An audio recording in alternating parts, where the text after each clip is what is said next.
from the Bath Township Public Library, and you are watching Storytime Anytime.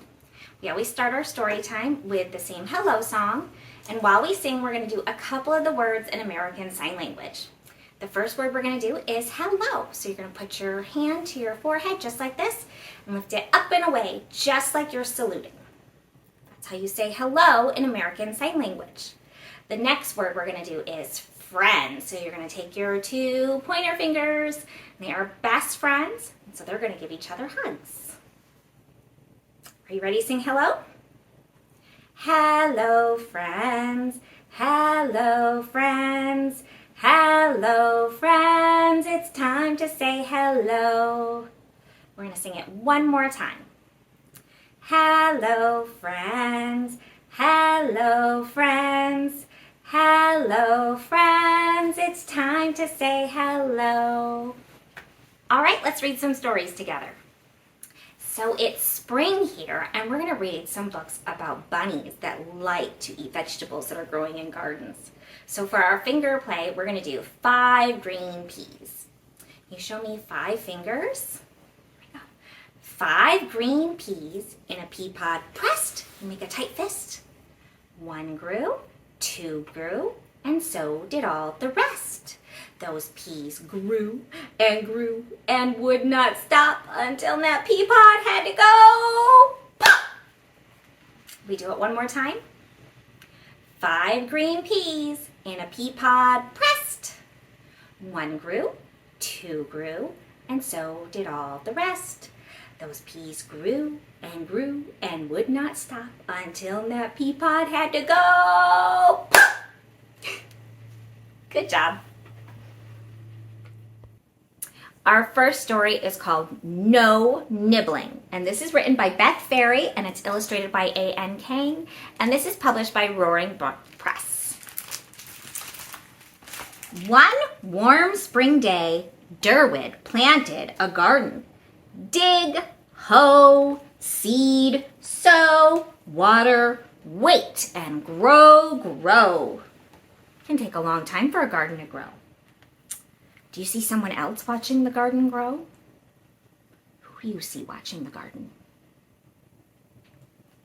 I see 2 long bunny ears there. On that very same day, he noticed a dandelion puff. Is that a dandelion puff? It was early in the season for dandelions, but Derwood was taking no chances. Growing a garden was risky business. There was chickweed and pigweed and crabgrass. There were leaf chewers and sapsuckers and root feeders. There were woodchucks and chipmunks and skunks, pickers and pluckers and nibblers. It was unbearable.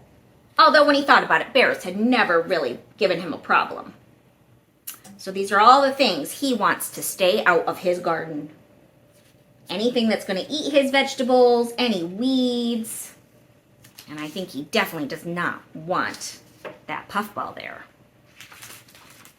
As Derwood inspected the dandelion puff, he realized it wasn't a weed, it was a tiny bunny. You're not a dandelion, Derwood said. Oh no, squeaked the bunny, I'm Tabitha. Are you growing vegetables?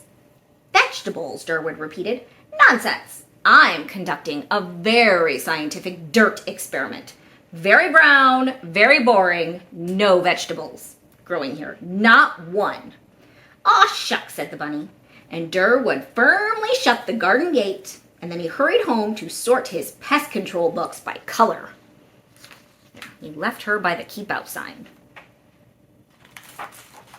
A few weeks later, as the peas were climbing their posts, hello, Mr. Derwood, Tabitha said. Mama sent me out for a morning stalk. Derwood quickly inspected his corn stalks. He scrutinized his celery stalks. He examined his bean stalks. Then he studied Tabitha. Did you say stalk? Why would I mention a stalk? I just walked over to see nothing to see here.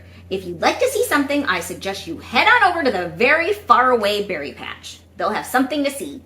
I'd butter nut, Mr. Derwood. Mama said I'd butter bean home soon. As Tabitha bounded away, Derwood counted every last bean. He was not taking any chances. Plus, counting beans was one of his favorite things to do. There he is, counting his beans. 256, 257, 258, 259, 270, no, 260, 261. Would you want to count beans in the garden? Sounds kind of boring. Durwood forgot about the bunny in the busy summer days of weeding and staking and pruning. As his tomatoes ripened, a rabbit hopped by. "Hello, Mr. Durwood," the rabbit said. "Tabitha, is that you? You're all grown up." "I am," said Tabitha, "and so is your magnificent garden."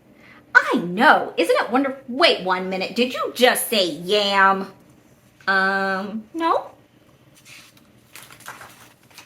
"I may have misunderstood, but please understand there can be no nibbling."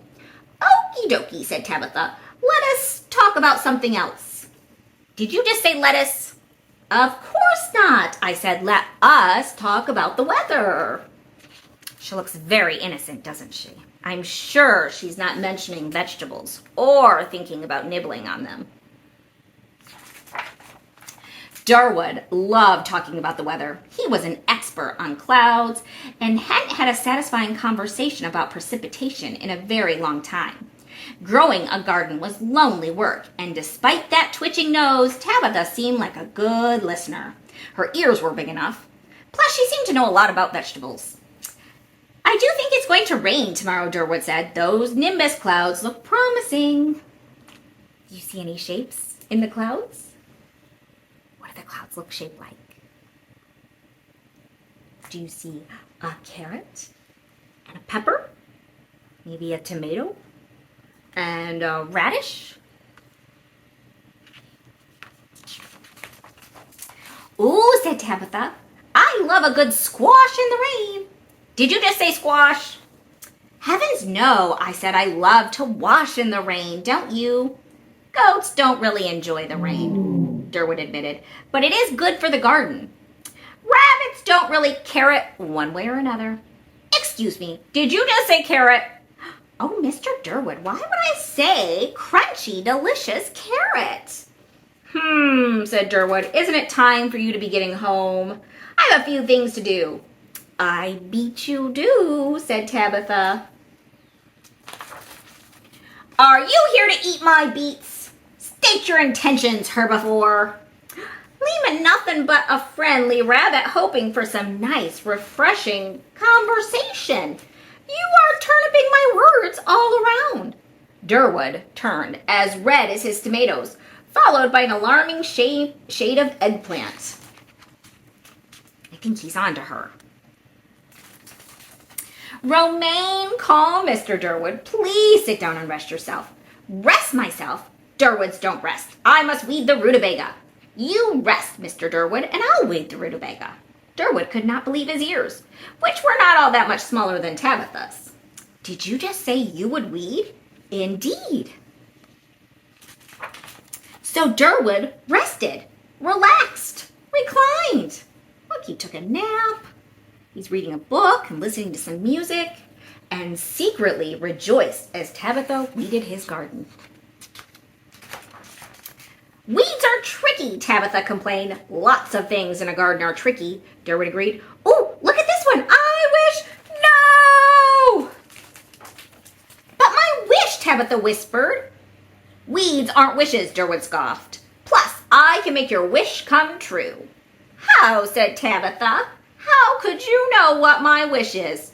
"Oh, Tabitha, I know. I have always known." What do you think Tabitha's wish is? And then Durwood Goat, Master Gardener, Bean Counter, and Cloud Connoisseur granted Tabitha's wish. "To nibble?" "To nibble," Durwood agreed. Tabitha's nose twitched, double twitched, and then she sprouted a smile from ear to ear. "Oh, thank you, Mr. Durwood. Thank you very much. I always knew we'd be good friends." The end. Our next book is called Beyond the Burrow. And this is written and illustrated by Jessica Meserve, and this is published by Peachtree. Rabbits love staying close to home. And home for a rabbit is a burrow where it is warm and safe and cozy. They have a sign that says, "Stop!" beyond the burrow. Do you see all the rabbits? Rabbits like to live with other rabbits. In fact, rabbits are extremely suspicious of anything that is not a rabbit, especially things with feathers, scales, horns, or hooves. They are particularly wary of anything giant, clawed, hairy, and scary. Rabbits stick to what they know as well as loving to stay home and hopping around. Rabbits also adore carrots. Do you see all the carrots they have stored? Their signs say, "Stay calm and eat carrots. Keep quiet, sleeping babies." Do you see all the little sleeping bunnies? And there's the sign that says, "Stop beyond the burrow." But there's a carrot out there. One morning, Rabbit found the sweetest carrot, perfect for breakfast. It was only a whisker out of reach. She stretched one little paw just beyond the burrow, and then two, then four, until she tumbled and rolled and fell. It says, "Watch out, unknown ahead." Last morning, and there she goes, kaboom, kaboom, kaboom. Shall we see where she falls? Down the wrong hole. Falling is not a very rabbity thing to do. In fact, it's something of a disaster. Absolutely the wrong hole. There she goes. Beware the nut rabbits. It isn't warm, it isn't safe, and it certainly isn't cozy. And just when Rabbit thought things couldn't get any worse, point of no return. She passed some sleeping bears. They did get worse. Oh no. Getting wet is not a very rabbity thing to do, nor is holding your breath or clinging to a log. Where is she going to end up? But this little rabbit didn't have much choice. She clung on tightly until finally she came to a stop. Far, far beyond the burrow. At least I haven't met anything that is not a rabbit, she thought. There was something behind her. But then she did. And this not rabbit looked giant and clawed and hairy and most certainly scary. But Rabbit didn't wait to find out if it really was. She did the only rabbity thing she could do. She hopped and she dug and she hid.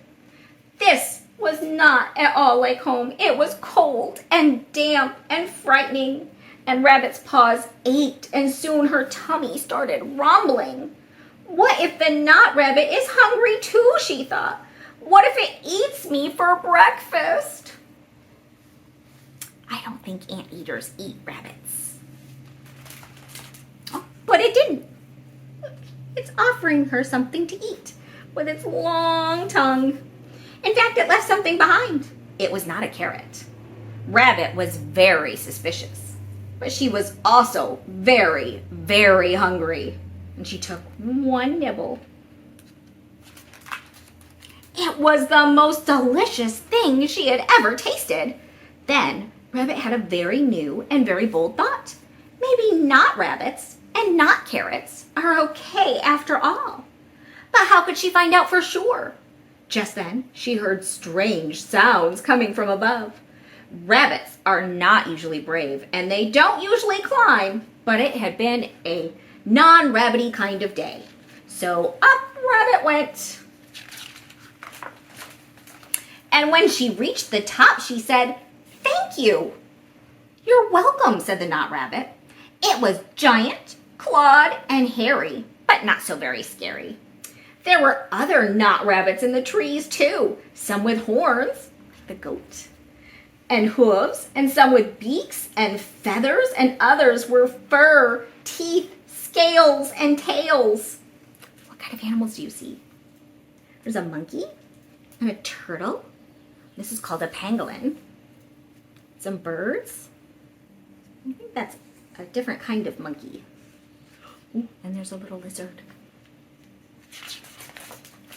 They all gave her the warmest of welcomes.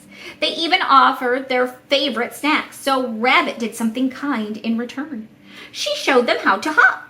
Some of them were quite good at it. Then, feeling much braver, Rabbit tried hanging and swinging, camouflaging like the chameleon, and dancing, and even flying. Now, this could have been a disaster. She goes. But it wasn't. Falling, thought Rabbit, is fun when you know there's a soft landing. You see the anteater catcher? That night, Rabbit couldn't sleep. She thought about home and how much she missed the burrow, and it felt so very far away. Will I ever find it again, she wondered. But as the sun rose, she spotted a familiar hill shining on the distance, and now a much, much braver Rabbit decided to head for home. She wasn't sure how to get there. The journey was long and difficult, but even the wrong hole was less scary with friends. Look, even the bear's helping them.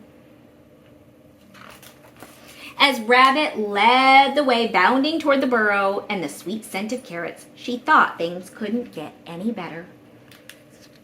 There's all the other rabbits. But they did. It looks like they are all having a lot of fun and becoming very good friends. More non-rabbity things to discover. Stay calm and eat carrots and not carrots. So they're trying new foods and having new adventures. So maybe you should try something new, even if it seems scary. So we're going to do an action rhyme that's to the tune of I'm a Little Teapot, but instead it's going to be I'm a Little Bunny. Are you ready to follow along with me? So here we go. I'm a little bunny, soft and sweet. My ears are long. Can you give me some great big ears on top of your head? Great big long bunny ears. And I have big feet. Put your hands far apart like you have great big feet. When I get frightened, I just freeze. You stand really still. Maybe look around like you're a bunny. Maybe twitch your whiskers. Maybe turn your ears a little to try to hear a noise. And then I hop away, quicker than a breeze. Hop, hop, hop, run away. Can we do it one more time? I'm a little bunny, soft and sweet. I have long ears and great big feet. When I get frightened, I just freeze. Stand really still like a bunny. Twitch your whiskers. Look around. Maybe tilt your ears one way and then the other way. Did you hear something? Then I hop away, quicker than a breeze. Hop, hop, hop. Good job, everybody. Our last story is one of my favorites. This is Muncha Muncha Muncha, and it's written by Candace Fleming and illustrated by G. Brian Karras, and this is published by Simon & Schuster. For years, Mr. McGreely, you see him in the window, had dreamed of planting a garden. He dreamed of getting his hands dirty, of growing yummy vegetables, and of gobbling them all up. But he never once tried it until this spring, said Mr. McGreely. This spring, by golly, I'm going to plant a garden. Getting all of his gardening supplies. So he hoed and he sowed and he watched his garden grow. Lettuce, carrots, peas, tomatoes. Yum, yum, yummy, said Mr. McGreely. I'll soon fill my tummy with crisp, fresh veggies. Who else is watching the garden grow? 3 little bunnies. But one night, when the sun went down and the moon came up, 3 hungry bunnies appeared. Tippy, tippy, tippy, pat. Muncha, muncha, muncha. The next morning, when Mr. McGreely saw his gnawed sprouts, he was angry. So he built a small wire fence all around his vegetable garden. There, he declared, no bunny can get into my garden now. You see the bunnies watching? Do you think they're going to make it over that fence? And the sun went down, and the moon came up, and tippy, tippy, tippy, pat. Spring hurdle, dash, dash, dash. Muncha, muncha, muncha. They had no trouble jumping over that fence, did they? The next morning when Mr. McGreely saw his nibbled leaves and gnawed sprouts, he was really angry. So he built a tall wooden wall behind the small wire fence all around his vegetable garden. He huffed. Those flop ears will never get over it. No bunny can get into my garden now. There they are, watching him build the wall. And the sun went down, and the moon came up, and tippy, tippy, tippy, pat. Dig, scrabble, scratch, scratch, scratch. Spring, hurdle, dash, dash, dash. And what do? Muncha, muncha, muncha. The next morning, when Mr. McGreely saw his chewed stems, his nibbled leaves, and his gnawed sprouts, he was really, really angry. So he made a deep, wet trench outside the tall wooden wall, behind the small wire fence, all around his vegetable garden. Ha! He snorted. Those pufftails can't get under it. They can't get over it. No bunny can get into my garden now. There they are watching. Do you think that's going to stop the bunnies? The sun went down, and the moon came up, and tippy, tippy, tippy, pat. Dive, paddle, splash, splash, splash. Dig, scrabble, scratch, scratch, scratch. Spring, hurdle, dash, dash, dash. And then muncha, muncha, muncha. The next morning when Mr. McGreely saw his chomp blossoms, his chewed stems, his nibbled leaves, and his gnawed sprouts, he was furious. So he hammered and blocked, sawed and stopped, drilled and filled, and tapped and locked, and he built a huge, ginormous thing before the deep wet trench, outside the tall wooden wall, behind the small wire fence, all around his vegetable garden. I've outsmarted those twitch whiskers for sure, he exclaimed. They can't get through it, they can't get under it, and they can't get over it. Nobody, no way, no how can get into my vegetable garden now. Do you see them watching? There they are. Do you think that big wall is going to stop them? I don't know how they'll get through that. And the sun went down, and the moon came up, and tippy, tippy, tippy, stop! The three hungry bunnies looked and smelled and touched the huge, enormous thing before them. It is a giant lock, and tippy, tippy, tippy, pat, the bunnies hopped away. They couldn't get in. And the next morning when Mr. McGreely saw his untouched vegetables, he was happy. I beat the bunnies, he whooped, and he did a jiggly wiggly victory dance. And then he climbed over, jumped across, squeezed between, and crawled under until he reached his vegetable garden. Ah, sighed Mr. McGreely, at last! Smacking his lips, he picked and pulled up lettuce, carrots, peas, tomatoes, and with his basket overflowing, he reached inside for something yummy. Do you see what happened? They snuck into his basket. Do you see the ears sticking out? Muncha, muncha, muncha! Oh no, they're in the basket eating the vegetables he just picked. What do you think he is going to do? He's decided just to share. The end. Since we read some stories about bunnies today, we are going to dance along to Sleeping Bunnies by the Kaboomers. So everybody pretend to be a sleeping bunny. You're snoring bunnies. See the little bunny sleeping till it's nearly noon. Come and let us gently wake them with a merry tune. They're so still, are they ill? Wake up soon.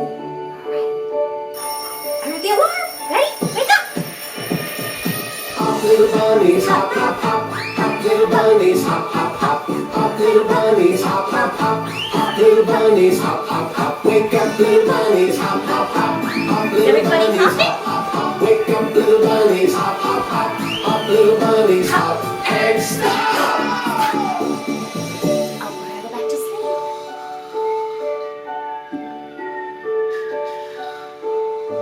See the little bunny sleeping till it's nearly noon. Come and let us gently wake them with a merry tune. They're so still, are they ill? Wake up soon. Listen for the alarm. Here it is. Wake up. Hop little bunnies, hop, hop, hop. Hop little bunnies, hop, hop, hop. Hop little bunnies, hop, hop, hop. Hop little bunnies, hop, hop, hop. Wake up little bunnies, hop, hop, hop. Hop little bunnies, hop, hop, hop. Wake up little bunnies, hop, hop, hop. Hop little bunnies, hop and stop. Good job, everybody. Well, story time is almost over. All we have left to do is to sing our goodbye song. Our goodbye song is a lot like our hello song, but instead of signing hello, we're going to sign goodbye. That's how you say goodbye in American Sign Language. Remember, friends? Take our 2 pointer fingers, and they're best friends, and they're going to give each other hugs. Are you ready to sing with me? Goodbye, friends. Goodbye, friends. Goodbye, friends. It's time to say goodbye. We're going to sing one more time. Goodbye, friends. Goodbye, friends. Goodbye, friends. It's time to say goodbye. Thank you so much for watching Storytime Anytime. Be sure to subscribe to our YouTube channel so you don't miss any more videos, and also follow the Bath Township Public Library on Facebook and Twitter and Instagram. Bye.